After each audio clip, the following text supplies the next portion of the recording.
Happy Monday, everyone. It's Kimberly Beer here with Make It Happen Monday. One thing you can do this week to better your business.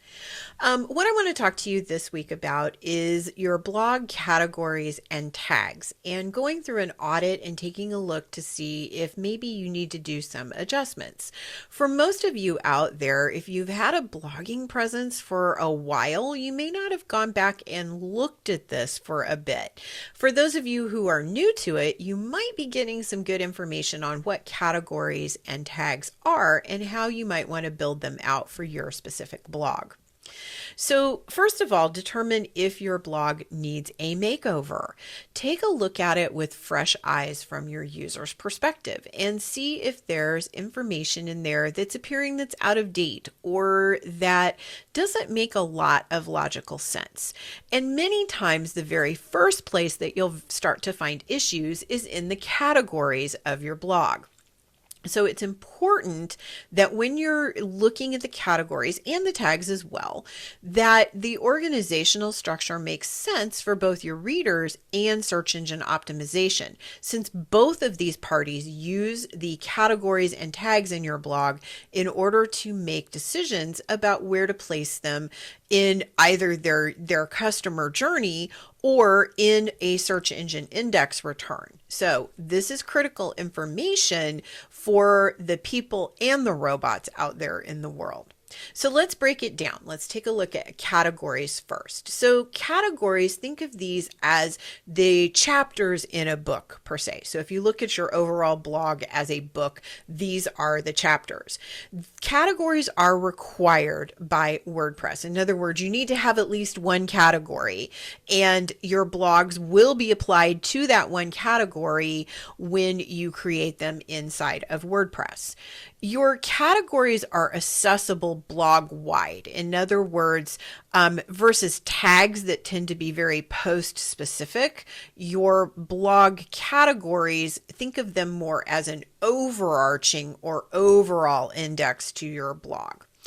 You want to think of categories as, again, topics that your users or followers, readers would be interested in accessing within your blog.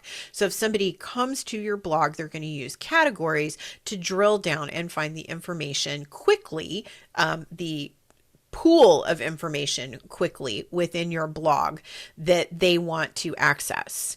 You're going to use keywords very strategically here because the search engine indexes are going to be looking at those keywords as well as your users who are coming by to read your blog. So both the humans and the robots are going to be accessing the the category titles. So you're going to want to make those keywords strategic. Overall, you should have between 5 and 10 blog categories set up for your overall blog. So 5 to 10 easily accessible topics. So for my blog, for example, I have a blog where I have lessons from the ranch. That's one category, which is where I take the lessons here on the ranch that I've learned and apply them to business and entrepreneurship. I have another category for mindful marketing. So this is mindset and shifts that you may want to make in mindset around marketing when you're working at that as a small business owner. I also have another blog category around content marketing and how to do that, and then one around creativity. So those are my blog categories for my specific blog. And what that does is when you're a user and you come to my blog, then if you want to read the stories about the ranch, you can find them really quickly. If you're interested in content marketing and developing a content marketing program, boom, you're right at the specific topic that you want to access. So that's how blog categories work. A blog can have more than one category when you create it, so the post itself can link to more than one category. This is really not recommended unless it would be super useful for your readers and followers to have that blog in more than one category. In other words, it has no SEO value. So only do it if it specifically works for your readers and that post really does belong in multiple categories. If you want further refinement, you can have what's called called a parent category and then subcategories underneath that that will help people further refine their information down into specific blogs. So for example, in my lessons from the ranch, if I only want to include horses, lessons from the horses, we could have a subcategory called horses from the parent category, lessons from the ranch. So hopefully that example helps understand. The blog category, because it's required, WordPress, and I think all blog systems do this because they all work off of a similar principle, but I'm going to talk specifically about WordPress since that's what the mass majority of us use to blog with. But the initial category, because it's required, WordPress is automatically set up with a category called uncategorized. The goal should be to eliminate uncategorized from your blog categories, either by renaming this something else, and you can rename it something generic like general or miscellaneous blogs. I don't recommend that. Your blog categories should be specific enough that your readers can drill down really easily into the topic that they want more information on. Or you can rename this something else, or you can just simply not use it and make sure that all of your blogs are attributed to a category that you create. You want to have this fairly, well, you want it gone from your blog. No uncategorized blogs. That's audit number 1. All right, so after you've looked at your categories, you may want to go back and look at your tags. Unlike categories, tags are not required in WordPress. So this is an optional exercise. It's a way to further index your website. So if we think of the categories as chapters in our blog, we might want to think, topic chapters, by the way, in our blog, we might want to think of the tags as the index in the back of the book of our blog. So this is where if you opened a school book or a reference book, you would be able to look in the back and you could see, oh, there's the word horses. This particular concept, word, or phrase was mentioned in this blog on these particular blog posts. That's what tags are. In a book, it would be pages where that word or phrase was mentioned. So they're post specific. They are not required. Think of them as that index in the book, and try to keep your tags to about 10 maximum per post. WordPress actually lets you have up to 1,000, but no going wild on the tags because that does not help anybody sort anything down. What we want to be able to do is to provide tags for each post that would make maybe binging a post around those specific tags interesting, or to link those posts together so somebody could find a logical story in them. So tags, again, not required, post specific.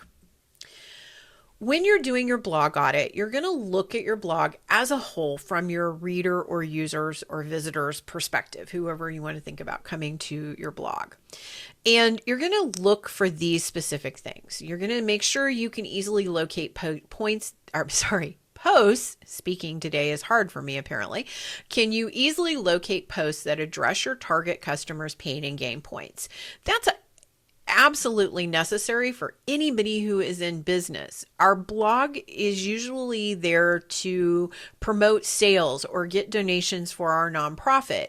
We're not blogging just for the sake of blogging. We're blogging because we are in business. And the main way search engines are going to find us and the main way customers are going to relate to us is through these pain and gain points. That's usually what people type into a search. So you want your blog to address that, because a lot of times search return results are going to return a blog page before they would return a home page. So this blog post may be the person's entry into your business. So you want to make sure you have blogs specifically designed and written and easily locatable on your blog that address those pain and gain points that people might Google, or that they want to check out your specific business to determine if they want to work with you versus your competition.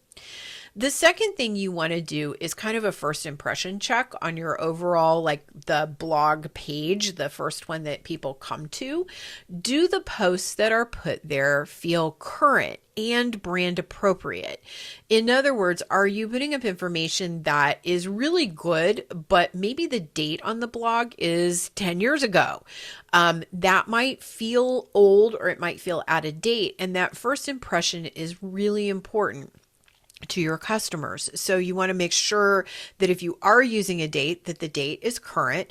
By the way, you can change dates on blogs, and you can also on the most blog themes or within most WordPress themes, you can eliminate the display of the date so that it's not even on the blog post or on the blog index, so that people don't have a date when that blog was written to associate with, which does make the blog feel more current. So look over your blog. Are there dates? One, are those dates a long time ago? Do you want to eliminate the date being displayed so that it's not even a relevant factor in determining what is current and what isn't? Or do you want to change the dates, or do you want to move those blog posts to an older index or an older spot and highlight fresher content on that first page? So it's all about that first impression feeling current and brand appropriate. Also look and make sure that it's easy for people to binge posts on the most relatable topics. This is where your categories and your tags play a big role in this. If you have posts around a certain tag or within a certain category, can people find those easily? Are they accessible? And also, is the next blog in the series or the previous blog in the series accessible as well? Do your blog posts offer the next best step for your readers to take within your business? Again, you're not being paid to blog for the majority of you. The majority of you earn your money from your blog by selling your product or getting a donation or providing a service to the person who reads the blog. So make sure that your blogs, or the mass majority of them anyway, anywhere where it's appropriate, has the next best step for whoever just read that blog to take to work with your business or to make a donation to your nonprofit. Also look for any out-of-date information or posts that need an addendum. So maybe you have a post from 2008 when you offered a specific service, but your business has shifted and moved in the last how many ever years, and you want to make an addendum to that post, just an update to let people know that, hey, you may no longer offer this service, but here's where you're recommending people go if they are interested in that service. Or maybe you told a story in a blog and there's another chapter to it that you would like to get people to. Add an update to it and make that blog feel more current. All right. Finally, for today, our mindful thought around blogging and marketing with a blog. Always approach your blog as creating a resource for your potential and current customers to access. If you keep your customers and potential customers happy and keep them filled with good information that is current and relevant, then the search engines are also going to be happy, because you're both fulfilling that common goal of helping people connect with information that they can use. All right, everyone, have a great week. I will see you next week on Make It Happen Monday.